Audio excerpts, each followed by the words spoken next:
All of the adults are in here for a reason, not because we couldn't find another class or another teacher, but because of the nature of this subject and the need for us to focus in on the importance of not just thinking about evangelism, but making evangelism more personal to us. We're very good on a large scale sometimes when it comes to evangelism.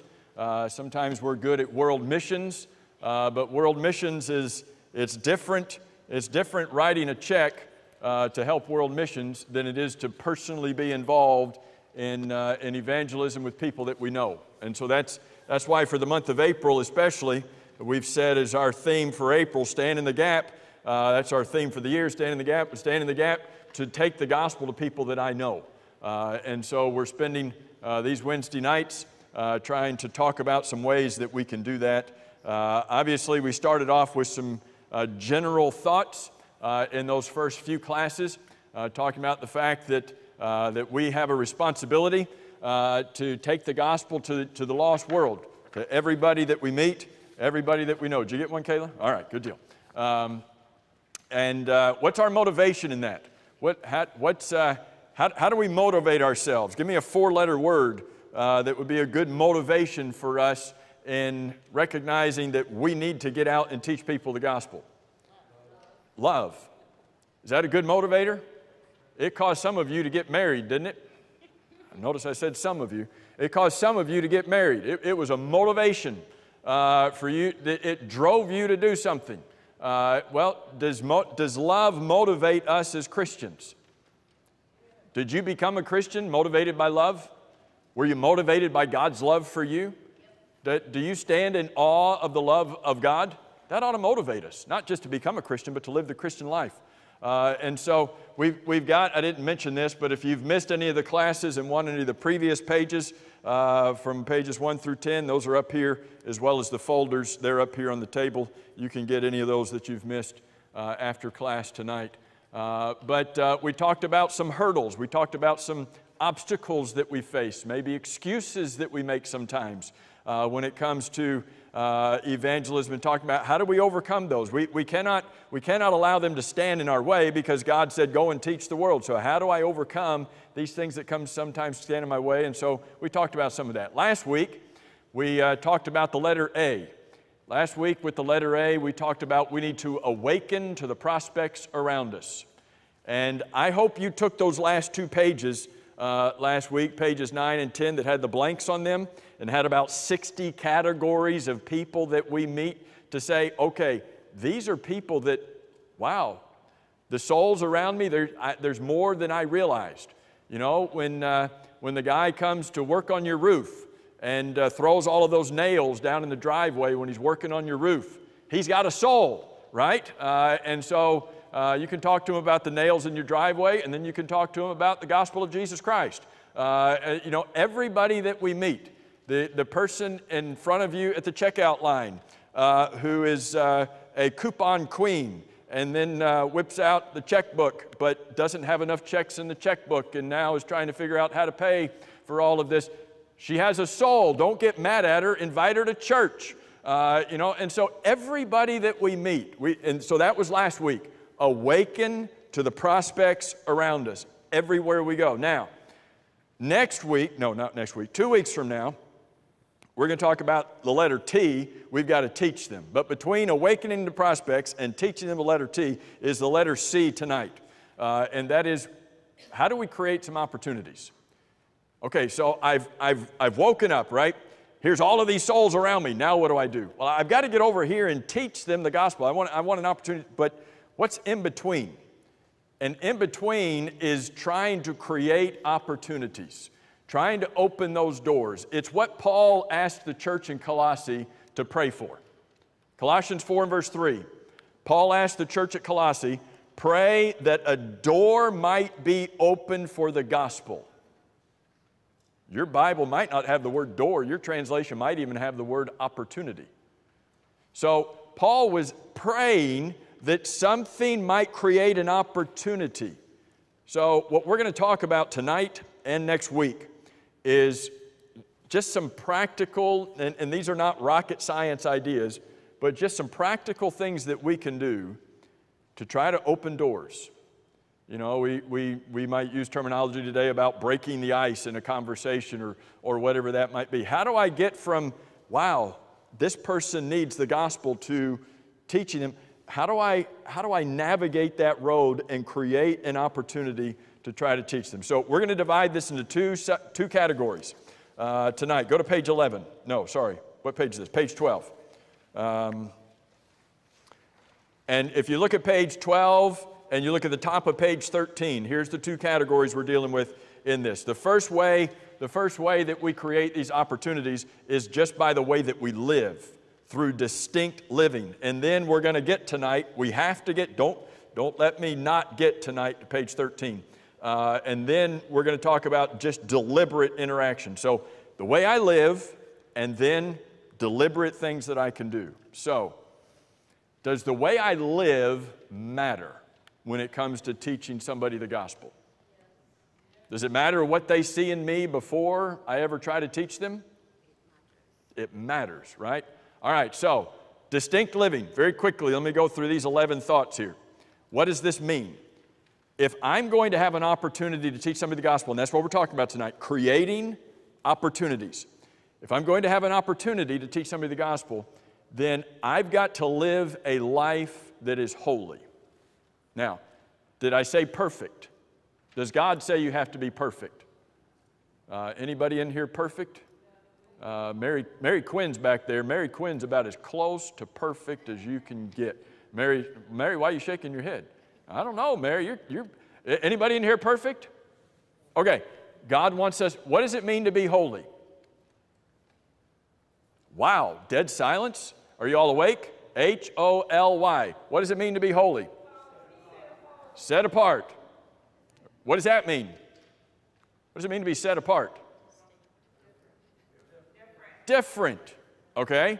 So in 2 Corinthians chapter 6, where verse 17 and 18, where God says, come out from among them and be, the old King James, be ye separate, saith the Lord. Be separate. Be distinct. Be different. If I'm like a chameleon and I blend in with the world, is that going to help me create opportunities to teach the gospel? If I look like everybody else in the world, if there's nothing distinct about my living, well, why is somebody going to care about what I might tell them about Jesus?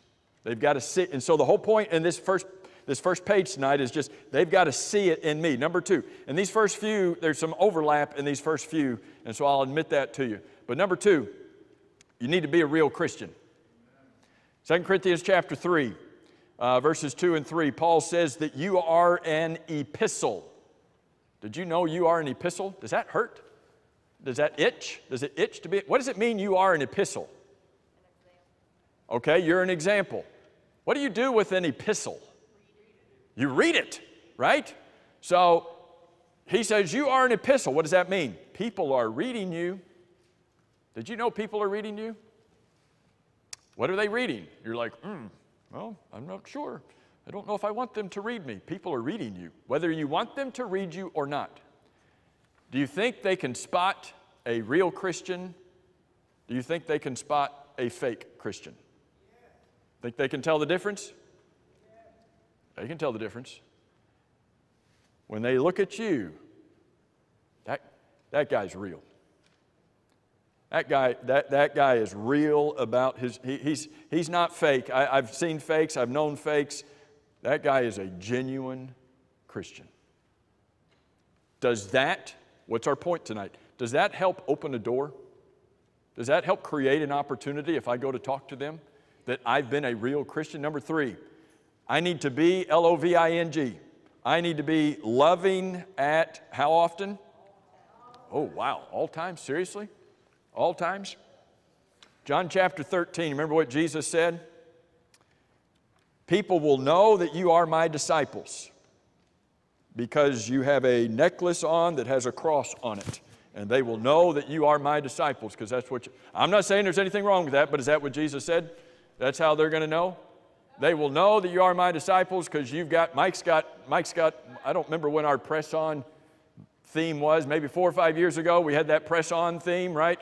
So he's got a shirt on that says Press On, Palm Beach Lakes Church of Christ on the back. So that's what Jesus was talking about, if you wear the shirt, right? What does he say in John 13:35? If you have love for one another. They've got to see that. Not just love for one another. Who does Jesus say we're supposed to love in Matthew 5:44? Love your enemies. Not just love your brethren, love your... What does it mean? What is the Greek word agape love? What does that mean? Does that mean I'm supposed to be best friends with them? I'm supposed to invite them, to the ball game with me so we can sit there and eat peanuts and Cracker Jacks and all that good stuff because we're best buds? Agape love means I'm looking out for their best interests. And if somebody's lost, what's their best interest? They need the gospel. For me to create an opportunity to get a door open to teach them, I need to be loving towards them. 2 verses later, Matthew 5:46 is where Jesus asked the question, if you love those who love you, what reward is that to you? How are you different? Well, somebody was nice to me, so I was nice to them. It's reciprocal, right? He's like, what's the deal with that? His point is, we need to be loving to people who aren't even loving to us. Have you noticed how that can change a situation when you respond to diffuse a potential blow-up situation, that how you respond can completely diffuse that? That's being a real Christian. That's living a holy life. That is what we're talking about in number 3, being loving at all times. Number 4, again, there's some overlap here. Go to Ephesians chapter 4. When you write down be kind and genuine on your blanks here, go over to Ephesians chapter 4. I hear 2 people turning their pages. So all of you are using your apps, I'm taking it. So good. Use your apps. Just make some noise with your apps. Never mind. That's a bad idea. Ephesians 4, verse 29. Let no corrupt word proceed out of your mouth. Okay, here's a question for you. When you've been at work, Ivan and Cindy, this doesn't apply to you. Or June, doesn't apply to you. When you've been at work in the last month, anybody heard any corrupt words proceed out of anybody's mouth in the last month at work? Yeah, really? Is that? There's a curse jar at my work. You have a curse jar? That probably fills up in a hurry. Somebody put a $10 bill in and thought it was hilarious. They thought it was funny when they put in a $10 bill. How often do you hear corrupt words out of people's mouths? Do you hear it every day? I'm not talking about at work. I'm just in general. You go to Publix, you go to Aldi, and you hear corrupt words proceed. It's like you can just be trying to pick out oranges, and somebody's got corrupt words. It's like, hello, we're just trying to pick out oranges here. If you don't have corrupt words proceeding out of your mouth, does that make you different?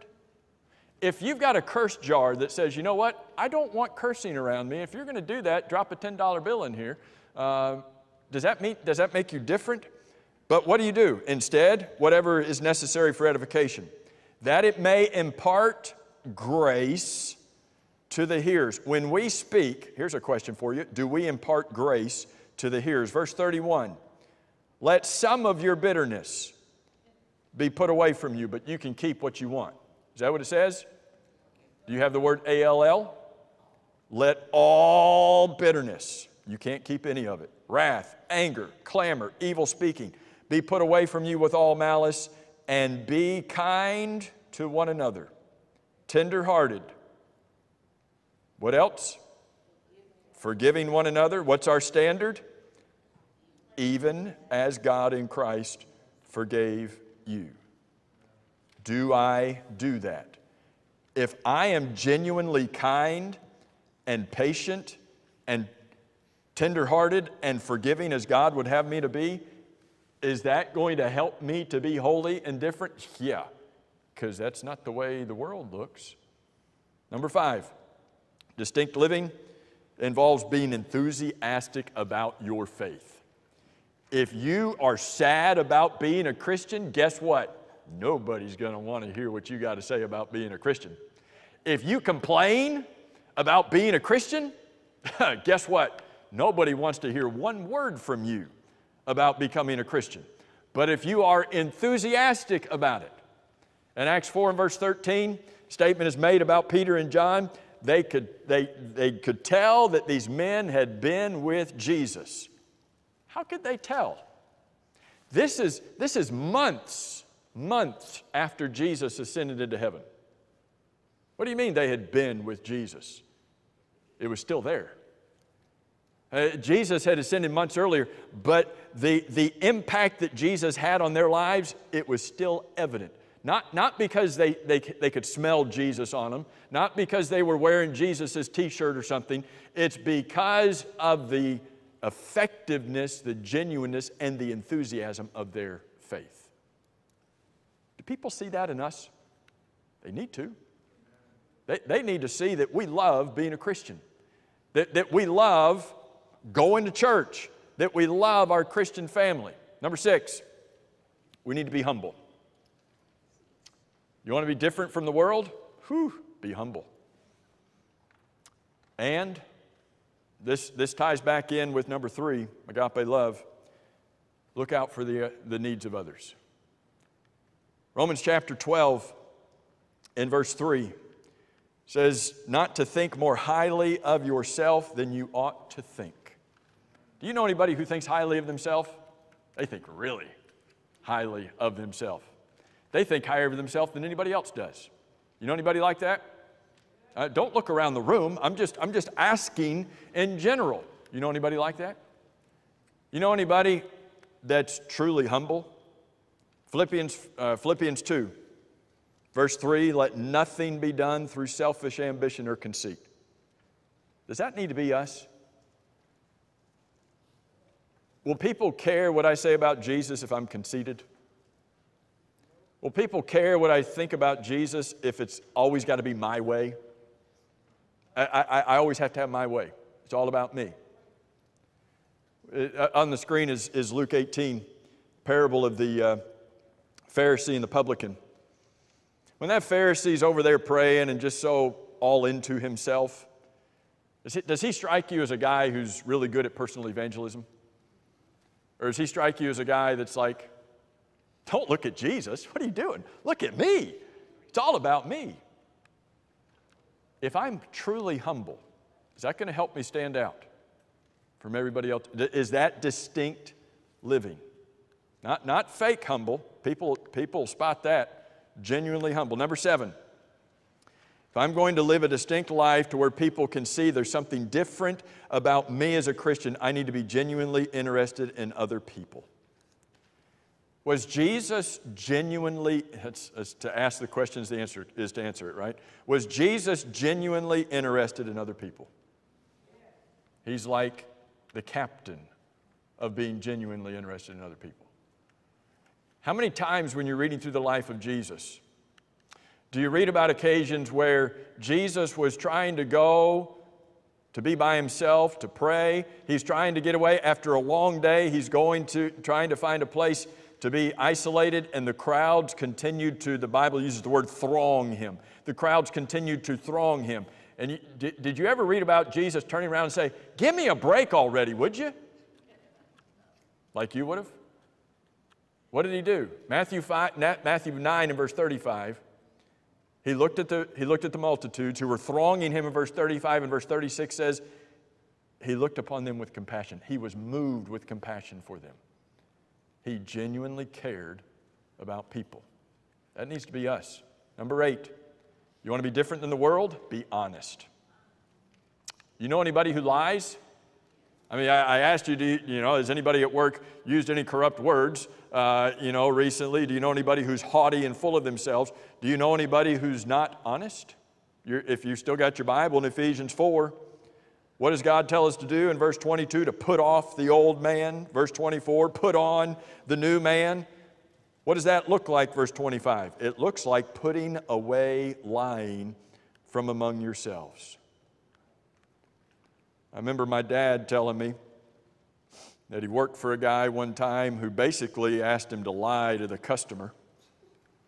and to doctor the documents, to doctor the invoice a little bit. And I remember my dad saying that he told his boss on that occasion, if I will lie for you, there's nothing to stop me from lying to you. You know anybody who lies to get ahead? You know anybody who lies to avoid consequences? Yes, and we know that it's true not just for 4 and 5-year-olds, right? That's true for 44 and 45-year-olds and everything in between. Well, being honest, will that help me to stand out and live a holy life? Number 9, be prayerful. Philippians 4. I thought I put Philippians 4 up there today. Apparently I didn't. Philippians 4 and verse 6. If you want to add that to your list. Maybe I put it on the next line. Nope. Okay. Is it on your handout? Did I put Philippians 4 and verse 6 on your handout next to being prayerful? Not there. I added it somewhere.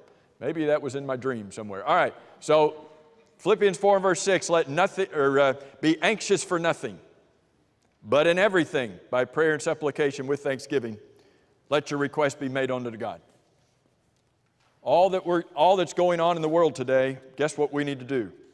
We need to be people who are praying and talking to our God. Number 10, I need to be a student of the Bible. Will that help me to be a good influence? Will that help me to be a good example? Will that help me to live a holy life? Will that help me to be honest? Will that help me to control my tongue? Will that help me to control my pride? Yeah. All of the things before this, Numbers 1 through 9, are possible when I feed upon the Word of God, when I write it upon my heart. And then number 11, I need to be a seed scatterer. I don't think that's a word, that's why I put it in quotation marks. I need to be a seed scatterer on what kind of soil? You mean even the bad soil?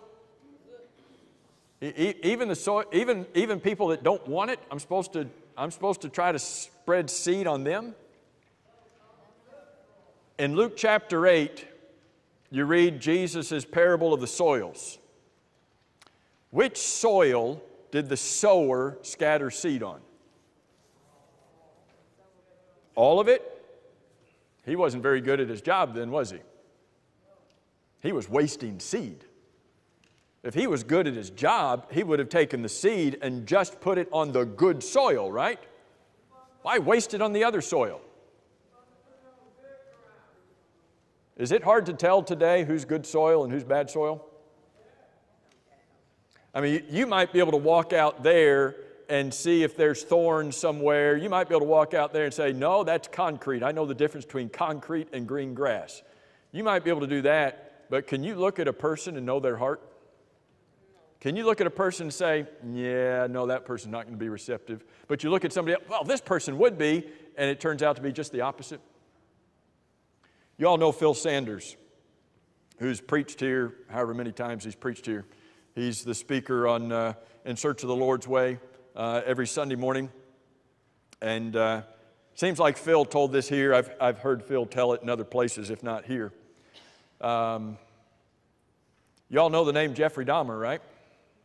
You've heard that name. When Jeffrey Dahmer was in prison, Phil Sanders' uncle Kurt mailed a Bible correspondence course to Jeffrey Dahmer in prison. What a waste of a postage stamp, right? I mean, come on. Of all the things you could do, that's why would you mail one to Jeffrey Dahmer? Let me see if I can find this real quick.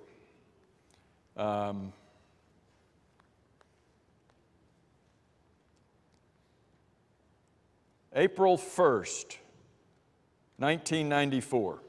How long ago was that? 30 years? Okay. April 1st, 1994. Dear Mr. Booth. That's Phil Sanders' uncle. This is signed, sincerely, Jeff Dahmer, so that you know who the letter's from. Dear Mr. Booth, hello, how are you today? I won't read this whole thing to you. Fine, I hope. Thank you very much for sending me the WBS introductory lesson and Bible. That was very kind of you. I mailed the completed lesson to, and he mentions the person's name, so that she could have it by now. Also, about a week after I received your package, a Mrs., and mentions another person's name, from Arlington, Virginia, sent me the WVBS correspondence course. So another lady from Virginia, 2 people, mailed correspondence course to Jeffrey Dahmer while he was in prison. I filled out both of them, mailed them off to her to be graded. So I've now taken the complete course, but I still, listen, I've taken the complete course, but I still have one problem. This prison does not have a baptismal tank, and Mr. Burkham, the prison chaplain, is not sure if he can find someone to bring a tank in and baptize me. This has me very concerned. Would you be willing to help me find someone to baptize me? I've taken all of the other steps. Now I underlined need and want to be baptized. And he was. You want to tell me what kind of soil he was? Well, can soil change? You've changed soil, haven't you? You know, my parents live up in South Carolina. They've got that red Georgia clay stuff. That stuff is hard. That's no fun. It's a lot. You've changed soil, though, right? You've walked out and found hard, and you've taken your jackhammer and said, "I'm going to put some plants here," and you've changed the soil. You've made it softer for those plants. What are we talking about? This whole page, what we're talking about is creating opportunities. We are trying, even if there is some soil that is hard as a rock. Was Jeffrey Dahmer a hard soil? Was he a wayside soil? Yeah, at one time he was. But something changed in his life. Remember what we noted last week as we were talking about this list of 60 categories or more of trying to find people and see people who need the gospel? And we said there's a whole section here about people going through life changes. And when people go through changes in life, guess what that sometimes does? Causes their heart to become tender.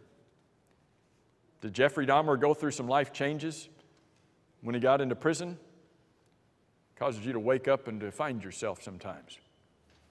I need to live a distinct life so that it can create opportunities for me to teach somebody the gospel. All right, I want to get to, I told Ivan we got to get to page 13. So, page 13. All right, so distinct living, yes, I have to do it, but it's not enough. Distinct living is where I'm living a holy life so that people can see that. It's absolutely essential, but it is not sufficient. I've got to come up with ways to, as Paul would say in Colossians 4, to try to open up a door so that the gospel can go through it. I need to try to create these opportunities through some deliberate interaction. So we're going to talk about specific things here tonight and next week. But the first thing that we need to do is wouldn't surprise you, we need to pray. And you've got reasons listed there on your sheet why we need to pray. You are doing God's work. Well, shouldn't you talk to Him? It's His work. Shouldn't you talk to Him? You need God's help. Is that true? No. I can do this evangelism thing on my own. He's got more important things to work. No. I need God's help. You will never truly be successful on your own. Talk to God about it. When you see a closed door, is it possible that there may be some opening? Maybe God is creating some opening. Why would Phil's Uncle Kurt send a Bible correspondence course to Jeffrey Dahmer? He didn't know if there was an open door. He had heard some things, right? He had maybe concluded some things, but you never know. And so that's what I want to talk about tonight and tomorrow night, or not tomorrow night, but next week, is what are some things that I can do? I'm not teaching these people yet, but I'm just trying to create an opportunity where maybe I'll have an opportunity. And so the only thing I want to talk about tonight is, in order for me to create some opportunities to teach, there are some things that I can give to them. I know that we live in the technological age. I know that we live in the internet age. I know that, some people will say that using paper is a waste, that we got to go electronic with everything. We're going to talk about electronic stuff next week. But I don't believe that using paper stuff is a waste. I mean, it could be. But I don't believe that using physical things, that you take a physical thing and you put it into somebody's hand, that is not a waste. I believe that the printed page, something on printed paper, can be more valuable and have a greater impact than sending somebody some electronic message. And I want to talk a little bit. We've got about 10 minutes to go through this list tonight. But I want to talk about some things that are very easy for us to use, very easy to give to people. The first thing, we have these out there on the table, and you know about them. The first thing is just this little card. I keep a stack of these in my wallet. These are the easiest things to give out, just the church card. It's got everything they need. It's got the QR code on the back to take you to our website, but our address, phone number, service times, all they need is, and this is super easy. When you're talking, hey, you know what? I just want to let you know. I just want to invite you to church, right? You know, I go to church. It's just so easy to take it out, and you just keep going. It takes 5 seconds. I didn't time it. Maybe 7 seconds. It doesn't take hardly any seconds at all to whip one of these out and to give it to somebody. Now, in addition to that, and something that, can I get my guys back up here? Or maybe some new guys, or same guys. Something that you have not seen yet, because it was just created, but is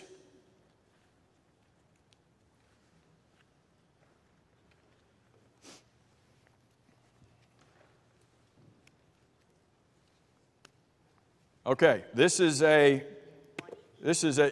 yeah. For now, Jackie, you can get more later. So this is business card size. But it's an invitation, and I thought about putting the image on the screen, but I didn't do it. It's a business card size, and you can look at it. It's just a little invitation card.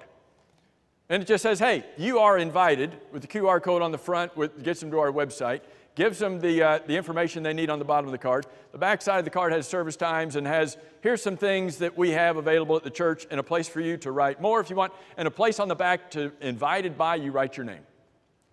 So maybe you use the business cards, or maybe you take some of these and you write your name on the bottom of some of these so that when the person shows up or they come, oh, I was invited by, I can't remember their name, but they looked like this. Well, they've got their name right there. So same kind of concept as a little business card, but just a little invitation card. Now, in addition to these, what have we had out in the lobby for the last couple of weeks for Friends and Family Day? Those little 4x6 cards. Super easy to use, right? Little invitation cards to give to people, to invite them to come and we try to have Friends and Family Day a couple times a year. It's super easy to just, hey, we've got something going on. We're going to talk more about this next week too. We've got something going on at the church. Just want to invite you to come down. Can I tell you something about these cards? They're not here tonight. Do you know why Joel and Jessica Ramirez are members of this church? Do you know why they're Christians today? Because some member of this church, and I wish I knew who, doesn't matter, some lady, I know it was a lady, so it narrows it down. Some lady in this church was standing outside of Publix 6 or 7 something years ago. Was passing out. It was back in the year, remember the year, it was 2018, where every second Sunday of the month throughout the year was a Friends and Family Day. So we always had cards for the second Sunday of the month. So it was during that year. So she was passing out the second Sunday of the month, invitation cards or whatever that Sunday was. And Joel and Jessica were coming out of Publix. And one of our ladies handed them one of these cards, and they were nice enough to take it from this nice Christian lady. Didn't have any interest in it, but they were nice. Put it in their Publix bag, went home. Unpacked the grocery bags, put the cereal with the cereal, put the milk with the milk, Oh, here's this card. What are we going to do with this card? Well, what are most people going to do? File 13, we're going to toss it. I don't want to throw that away. Put it up on a shelf. Can't throw it away, we'll just put it up on a shelf. A few months later, stuff was going on, and Joel and Jessica said, you know what? We need to go to church. We need to find a church to go to. Wait a minute. That lady gave us a card. Where'd you put that card? Went over to the shelf. That second Sunday had already passed. We weren't doing that, but it didn't matter. Because the information for the church was still on it. And they came.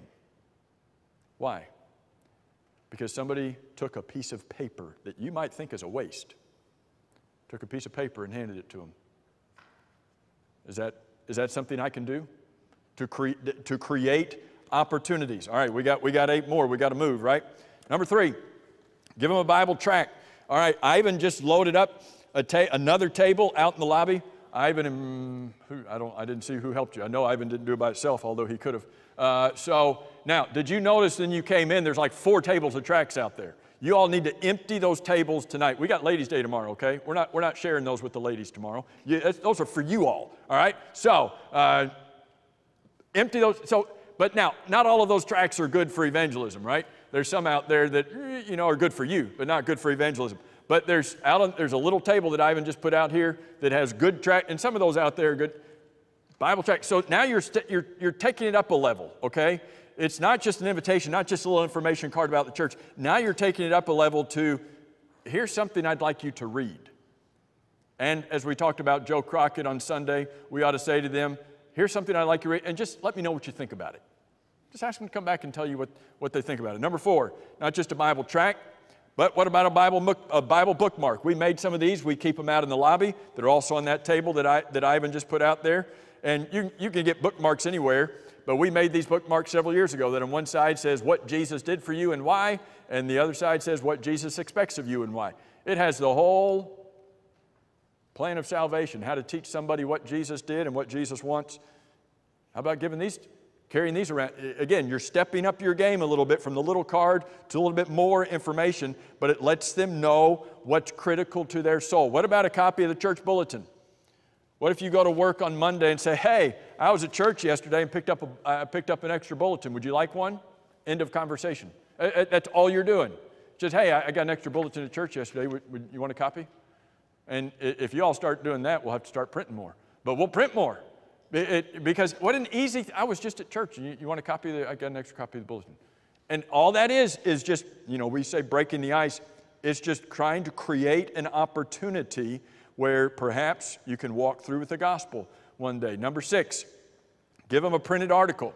Maybe you're on Apologetics Press website. Maybe you're on Christian Courier. Maybe you're on our website. We've got, I think at last count, we've got like 40 trillion articles on our website or something like that. Cindy counted that many. She's good at helping with numbers like that. But maybe you find something on our website that's helping you, just print it off. Again, we'll talk next week about you can just send them a link. I know that. But there's something about that printed page. Remember Joel and Jessica? They couldn't throw it away. Do you know what they have found? And why does Robert Martin use tract packs still everywhere he goes in mission work? Because some people have a hard time throwing away printed page. They'll delete your email all day long. They'll ignore your text all day long. But they have a hard time. Have you, and I don't want you to point any fingers, and maybe it's you. I was parked next to somebody's car at Culver's a few weeks ago. Wasn't one of you, and it looked like they had never thrown anything away, just looking at their front seat. And so I was thinking, I could give them some tracts, to add to their collection of things, because people have a hard time throwing things away. What might happen if something happens in their life and they're like, wait a minute, where was that piece of paper? Where was that thing that guy, that lady gave to me? Number 7, what about giving them a copy of a brotherhood periodical? We keep copies of House to House, Heart to Heart out. These are awesome to pass out to people. We've got stacks of them out there. This is great. We not only mail these out to folks around here, we've got extra copies out there. Easy thing for you to take and use. We get Reason and Revelation. We get the Kids Magazine, which is even my favorite. I like the Kids Magazine Discovery from AP. But we keep copies of these out there, not only for us, but they're easy to take, easy to use, easy to pass out. Number 8, I kept this. I almost took this off because who uses DVDs anymore? Not very many people, but we still keep Searching for Truth DVDs out there because some people still are using the DVD players. Number 9, what about a good book? Again, we're stepping up our game here. We've gone from a little card to a bookmark to a track, to a whole periodical. To what about a book? What about a book from AP on reasons to believe? You can get these for like $4 or $5. Here's some reasons to believe in God, reasons to believe in Jesus, reasons to believe the Bible is from God. Give them something solid on Christian evidences, or something about the church, or something about going back to the Bible. We keep just printed copies of these out in the lobby. 28-page little book to help people go back to the Bible. You're kind of upping your game with each of these, and then finally, what do we do sometimes? We put Bibles out there, and so. In a few weeks, probably, we're going to put some of these AP Bibles out there. AP has printed, Apologetics Press has printed these New King James Bibles with, I don't know how many pages. I haven't counted the study pages that are in the back, but 50 or so study pages that are in the back of the Bible. And you remember we've used other paperback Bibles that we put out there. So just one more thing you can take and use. Several years ago, we used these little New Testaments. You can still order these. I wish they didn't cost, it's like $7.50 or $8 now. I can't remember what it is. I wish it didn't cost that much, but it's what it costs. If these are appealing to you, go to Star Bible. The Star Bible website, I think, is where starbible.com, and you can order some of these yourself. But again, all we're doing with these, we're just trying to give something to somebody that might create an opportunity, an open door for me to walk through with the gospel. There's nothing up here that we can't do. All of this is something that all of us can do. That's how simple this can be. Thank you all very much for being here tonight.